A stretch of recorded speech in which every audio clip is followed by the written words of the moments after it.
Hello everyone, welcome back to your science class. So students, today in this video we are going to start chapter 5, the fundamental unit of life of class 9 science. आज हम class 9 का science का जो chapter 5 है, the fundamental unit of life, that we are going to start. So what is the meaning of fundamental here? To understand a chapter, you must know its meaning, the name of the chapter and its meaning.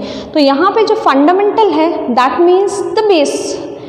Unit means single and the life means the living organism.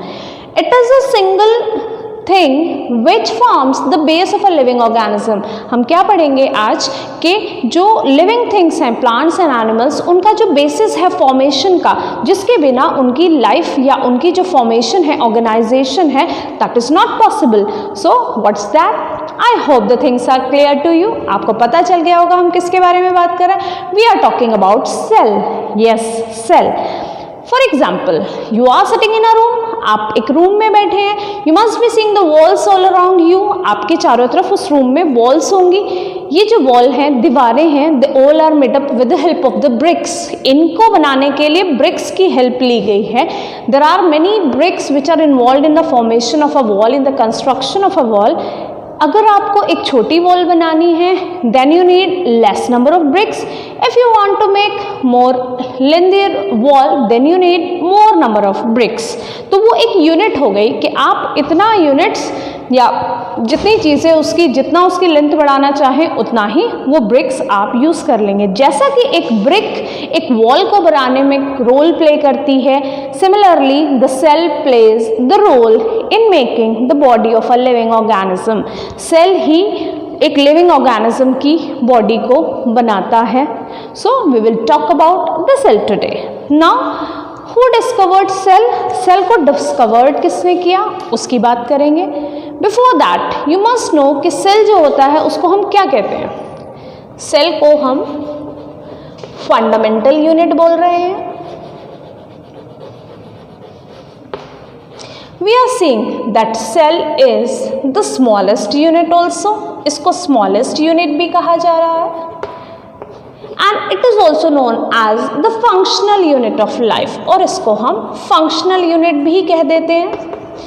And we call it the structural unit also. इसको हम structural unit भी कहते हैं. तो cell को हम खाली fundamental unit ही नहीं कह सकते हैं. We can call cell a fundamental as well as the smallest functional and structural unit of life. How? Fundamental क्यों कह रहे हैं? Because it forms the base of a living organism. Base बना रहा है एक लिविंग ऑर्गेनिज्म का. Why it is called smallest? Because it is the smallest one. It is the very tiny in structure in size, so we cannot see it with our naked eye. Cells are seen with the help of a microscope. The cell which we can see is the egg. हम सिर्फ egg ही एक ऐसा cell है जिसको हम देख सकते हैं. Otherwise the cells cannot be seen with the naked eye. That's why they are known as the smallest. उससे छोटा कुछ नहीं है एक living organism के अंदर unit wise. Then we call it a functional unit. Functional unit क्यों कह रहे हैं? Because a cell performs the various function of a living organism. एक multicellular organism है. Cells उसमें different functions perform कर रहे हैं. That's why they are known as the functional unit of the life. Structural unit क्यों कहा जा रहा है? Because they are forming the structure of an organism. एक organism का जो structure है वो भी कौन बना रहा है? वो भी cell ही बना रहा है. That's why they are known as the structural unit of life also.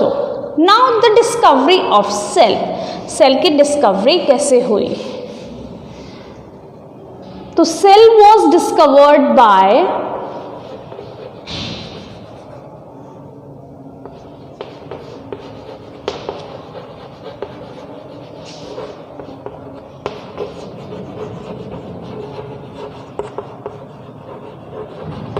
Robert Hooke in 1665.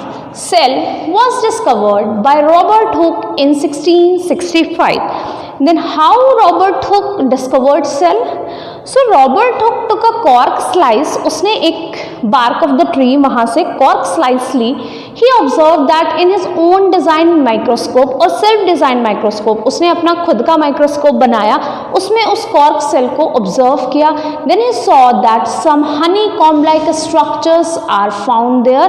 वहाँ पे कुछ honeycomb like structure, honeycomb like मधुमक्खियों का छत्ता जो होता है, सिमिलरली लाइक दैट उसको स्ट्रक्चर्स मिले.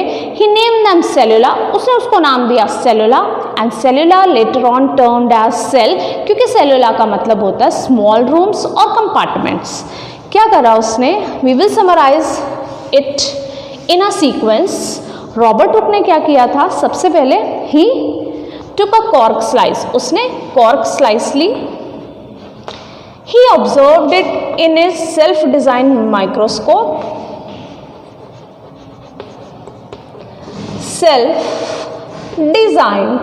microscope, खुद का बनाया हुआ माइक्रोस्कोप उसने यूज किया था. Then he saw some honeycomb like structure. उसने क्या देखा? honeycomb like स्ट्रक्चर्स उसने देखे. उन्हीं स्ट्रक्चर्स को उसने नाम दिया cellula. And those structures were known as cellula. और सेल्यूला का मतलब होता है स्मॉल रूम्स या स्मॉल कंपार्टमेंट्स, और सेल्यूला को ही बाद में सेल कहा गया. तो यहाँ पे देखिए आप, सबसे पहले क्या हुआ? He took a cork slice, he observed it in his self design microscope. Then he saw some honeycomb like structures to that he named cellula. And cellula means the small rooms और small compartments. Later on the word cellula turned into cell, फिर उसको cell कहा जाने लगा. Cell आप देख सकते हैं स्ट्रक्चर कैसा देखा रॉबर्ट हुक ने.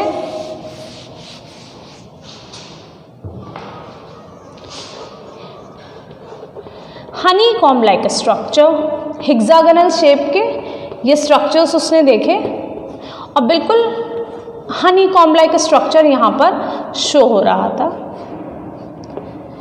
इन्हीं स्ट्रक्चर्स को ही नेम्ड सेल्यूला.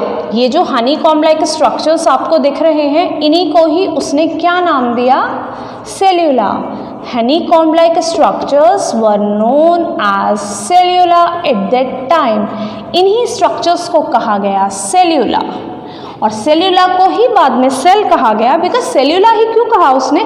बिकॉज सेल्यूला का मतलब होता है स्मॉल रूम्स और स्मॉल कंपार्टमेंट्स. इस तरीके से रॉबर्ट हुक ने अपने सेल्फ डिजाइन माइक्रोस्कोप में सेल्स को देखा. He named them cellula and cellula later on termed as the cell. बाद में सेल्यूला को ही सेल कहा जाने लगा. Then we have the different theories also. जब प्लांट सेल में सेल को देखा गया, then it was believe that जब प्लांट सेल में, प्लांट्स के अंदर सेल है, then animals are also living things, तो एनिमल में भी सेल होगा. फिर इसके लिए स्टडी हुई. Then the animal cell was discovered. After that they were having a cell theory. एक सेल थ्योरी हुई, पूरा डिस्कशन उस पर होता था. Many of the scientists were involved in that study. तो वो सेल थ्योरी हुई. वहाँ से डिफरेंट आपके जो न्यूक्लियस है, साइटोप्लाज्म है, प्रोटोप्लाज्म है, all these things were discovered. So that was about the discovery of the cell. Now we will talk about the types of cells. Cells के टाइप्स क्या होते हैं?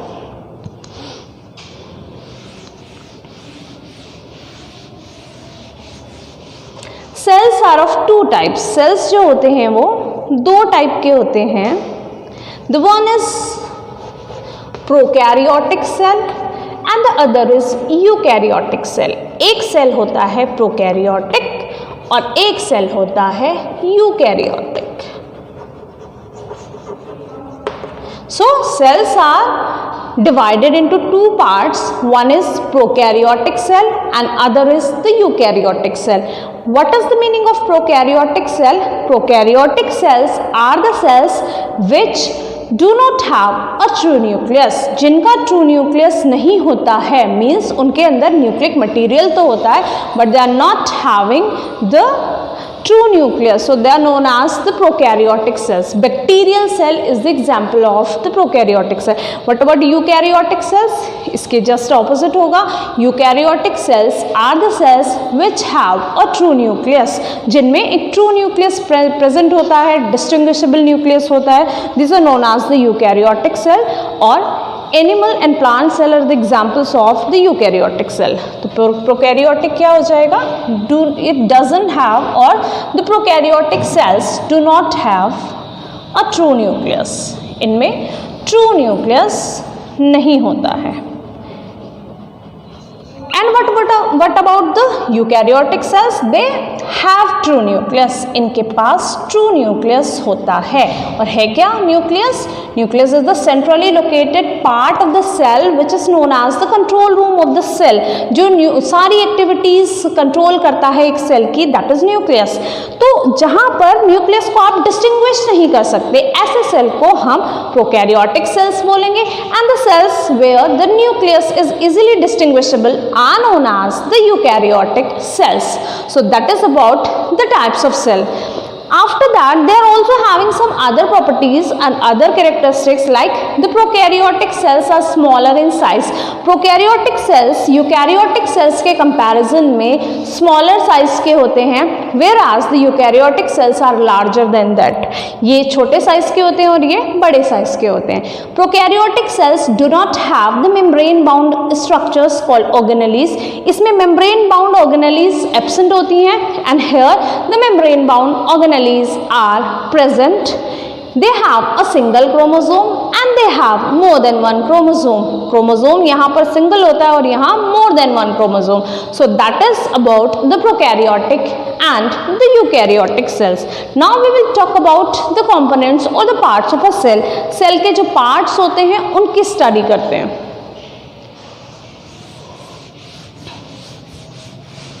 So the cell has three main parts. Cell जो होता है उसके तीन main components होते हैं. The one is cell membrane, which is also known as the plasma membrane. एक होता है cell membrane. The second one is the nucleus. दूसरा होता है nucleus. And the third one is the cytoplasm. तीसरा आपका आता है cytoplasm. So these are the three main parts of a cell. यहाँ पर cell membrane को plasma membrane भी कहते हैं. It's also known as the selectively permeable membrane. Nucleus, which is known as the control room or the brain of the cell. It controls all the activities. इसको selectively permeable क्यों कहते हैं? Because plasma membrane permits the entry and exit of some selected materials only. ये क्या करती है? सिर्फ selected materials को ही सेल के अंदर एंट्री देती है और selected materials को ही सेल से बाहर जाने की परमिशन देती है. Like your security guard. आपका security guard ये चेक करता है कि जो भी अंदर आ रहा है that one is helpful for you or not. Means आपको किसी ना किसी तरह से वो कुछ नुकसान ना पहुंचा दे, या कोई stranger. Similarly in school also, आपको जो बाहर जाना है तो वो allow, आपके जो security guard हैं वो सिर्फ उसी पर्सन को अलाउ करेंगे. Those have the permission, prior permission of the principal to go out of the school. या फिर जो बाहर से आ रहा है तो वो चेक करेगा कि कौन स्कूल के अंदर जा रहा है. Similarly the plasma membrane is working. Plasma membrane plants में चेक करेगी कि CO2 is entered into the cell and O2 moves out of the cell. Animal cell में यही plasma membrane चेक करेगी कि O2 is coming inside the cell and the CO2 is removed out of the cell. That is about the functioning of the plasma membrane. This membrane is living membrane होती है ये. Then we have the nucleus. Nucleus is the centrally localized structure of a cell which is known as the brain of the cell. इसको brain of the cell कहते हैं. Brain of the cell क्यों कहा जाता है इसको, या control room? जैसे कि आपका brain आपकी सारी activities को control कर रहा है, similarly the nucleus is also controlling the other activities of the cell. Cell के अंदर क्या चल रहा है वो सारा जो कौन control कर रहा है? Nucleus control कर रहा है. That's why it's known as the brain of the cell or the control room of the cell. Cytoplasm क्या है? This is the living liquid filled inside the cell. वो living liquid जो cell के अंदर filled है उसको cytoplasm बोला जाता है. And cytoplasm is having the organelles suspended it. इसी cytoplasm में होती हैं organelles. What are organelles? Organelles are the tiny structures or the components of the cell which perform a particular function. Cell के अंदर particular function जो component perform कर रहा है उन्हीं कंपोनेंट्स को हम ऑर्गेनेलीज कहते हैं. These are very tiny structures. Cell ही इतना छोटा है तो सेल के अंदर ये स्ट्रक्चर्स हैं. These are also very small और tiny in size. So they perform a particular function in the cell like mitochondria. It generates ATP in your cell. Mitochondria ATP generate करता है. राइबोसोम प्रोटीन सिंथेसिस करता है. Similarly there are many kinds of the organelles which are suspended inside the cytoplasm. तो इस तरीके से cell के 3 components होना जरूरी है. In case of the plant cell, this cell membrane is surrounded by another thick wall that is known as the cell wall. Plant cells are having additional wall around the cell membrane which is known as the cell wall. Cell wall सिर्फ plant cell में होगी, otherwise every cell will have the cell membrane nucleus and the cytoplasm, and plant cell in addition have the cell wall also. Okay, that was about the components of the cell. Now we have the type of organisms. अब हमारे पास आता है type of organisms. organisms के क्या type है? organisms are of 2 types. organism 2 type के होते हैं. one is the unicellular organism and other is the multicellular organism. एक organism होता है unicellular organism और एक organism होता है multicellular organism. According to their structure, the organisms in which a single cell perform all other activities of the cell is known as a unicellular organism. सारी activities एक single cell बना रहा है, कर रहा है perform, तो that's why it's known as a unicellular organism. Like amoeba and protoplasm and protozoans, other protozoans, जो दूसरे protozoans होते हैं like amoeba, paramecium, euglena, ये सब क्या है? single cellular organism है. Whereas the human beings and many other animals are multicellulars, तो they can be seen with the naked eye. Cells की अगर हम बात करें तो cells have different shapes and sizes. Cell का शेप और साइज बहुत डिफरेंट होता है. For example we are having the smallest cell called mycoplasma. हमारे पास स्मॉलेस्ट सेल भी है माइकोप्लाज्मा के जैसा. And we have a biggest or the largest cell also, which is the cell of an ostrich egg. एक ostrich का egg जो होता है, egg is also a single cell. egg भी एक single cell होता है in which the egg and the sperm fuses to form the single zygote. single cell ही बनता है. तो egg क्या है? एक single cell है. इतना बड़ा होता है, हम छोटा सा एग भी देख पाते हैं. और ऑस्ट्रिच तो बिगेस्ट और लार्जेस्ट बर्ड है, उसका एग भी लार्जेस्ट है. So ostrich egg is the largest cell whereas the mycoplasma is the smallest cell. Cells have the different shapes also. Cells की डिफरेंट शेप्स भी होती है. फॉर एग्जाम्पल आप ह्यूमन बींग्स में ही देख लीजिए. In human beings there are the different shapes of a cell. आप न्यूरॉन की अगर बात करें, neuron is the longest cell of a human body. ये न्यूरॉन होता है. आप देखिए इसका कितना ज़्यादा डिफरेंट स्ट्रक्चर है.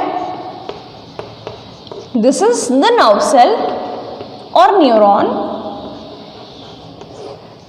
Then we have the fat cell. Fat का सेल होता है हमारा इस तरीके से ओवल शेप का. We have the fat cell. Then we have some blood cells. कुछ ब्लड सेल्स होते हैं हमारे पास इस तरीके से. तो we have the different shapes of a cell. Cell के शेप्स भी बहुत सारे होते हैं और सेल के जो साइजेस हैं वो भी डिफर करता है. आपने देखा होगा मसल सेल सुना होगा, that is a spindle shape. ये मसल सेल हो गया. So there are many kind of the cells, they are having different shapes and sizes. इनका साइज भी डिफर करता है और इनका शेप भी डिफर करता है. and in this way we are seeing a variety of the cells. These cells are making the body or the structure of a living organism. living organism के अंदर different structures जो हैं वो अलग अलग फंक्शंस के लिए प्रेजेंट होते हैं. And that is why the cell is known as the structural unit of life. अगर आप एक यूनिसेलुलर ऑर्गेनिज्म की बात करें लाइक अमीबा, सो अमीबा जो होता है, अमीबा के अंदर ही एक सिंगल जो सेल है वही सारी एक्टिविटीज़ करता है. For example take the nutrition in amoeba. ये अमीबा है. Its nucleus is here. तो क्या होता है अमीबा में, जब फूड एंटर होता है तो food is entered by the pseudopodia. Pseudopodia क्या है? These are the false legs of the amoeba। Amoeba के जो false legs होते हैं मूवमेंट के लिए, अब उसके legs तो है नहीं मूवमेंट के लिए, क्योंकि legs क्या हैं? These are the organ, और organ के लिए टिश्यू होना ज़रूरी है, और टिश्यू होने के लिए सेल्स बहुत सारे होने ज़रूरी है, and we are having a single cell है। तो यहाँ पे यही जो फोल्ड्स होते हैं अमीबा के, they are termed as the false legs and they help in movement and also trapping the food. ये फूड को ट्रैप कर लेते हैं, फूड पहुंच जाता है अंदर। After that, so this process is known as ingestion in nutrition. Nutrition में फूड का इंटेक होना इंजेस्शन कहलाया जाता है। तो एंट्री हो गई यहाँ पर फूड की, वो भी एक सिंगल सेल ने कर ली। सेकेंड स्टेप में न्यूट्रिशन के ये फूड वैक्यूल फॉर्म हो गया, डाइजेशन भी सिंगल सेल ने ही कर लिया। With the help of enzymes entered from outside, उन्होंने डाइजेशन की प्रोसेस कर दी। After that they have absorption. उसके बाद यही फूड डिफ्यूज आउट हो गया और एब्जॉर्प्शन की प्रोसेस चली, and in this way the food was absorbed और distributed to the whole amoeba. उसके बाद क्या हुआ? Then we had the assimilation. Assimilation क्या होता है? ग्रोथ होना, means the utilization of the food और द एनर्जी। एब्जॉर्ब फूड से जो एनर्जी मिलती है उसका यूटिलाइजेशन, हर पार्ट तक पहुंचना, तो वही हुआ यहाँ पे। एब्जॉर्प्शन भी इसी सिंगल सेल से हो गया। Then we have the excretion. उसके बाद होता है egestion. Egestion means the removal of the undigested material. जो मटीरियल यहाँ पे डाइजेस्ट नहीं हुआ है वो यहाँ आकर के सेल मेम्ब्रेन की बस्टिंग की वजह से बाहर निकल जाएगा, and in this way a single cell is performing all the functions. जबकि अगर आप ह्यूमन बींग्स में देखें तो ह्यूमन बींग्स में इंजेक्शन माउथ में होगा, digestion will start from the mouth और द बक्कल कैविटी, वहाँ से स्टार्ट होकर स्टमक में डाइजेशन होगा, then in the small intestine, and in this way the digestion was complete and then the food is absorbed। तो सबके लिए अलग अलग ऑर्गन, अलग अलग सेल्स हैं, जबकि अमीबा में एक सिंगल सेल ही सारे फंक्शंस परफॉर्म कर रहा है। So that is about the unicellular organism. In our next video, we will study about the organelles and their functions। organelles क्या होती हैं और उनके क्या functions होते हैं, that we are going to study in next video, and also the difference between an animal and a plant cell। animal और plant cell में क्या difference होता है वो भी हम study करेंगे। till then you have to revise all these contents, and in case of any query or any problem you may ask or write in the comment section। till then have a very wonderful day।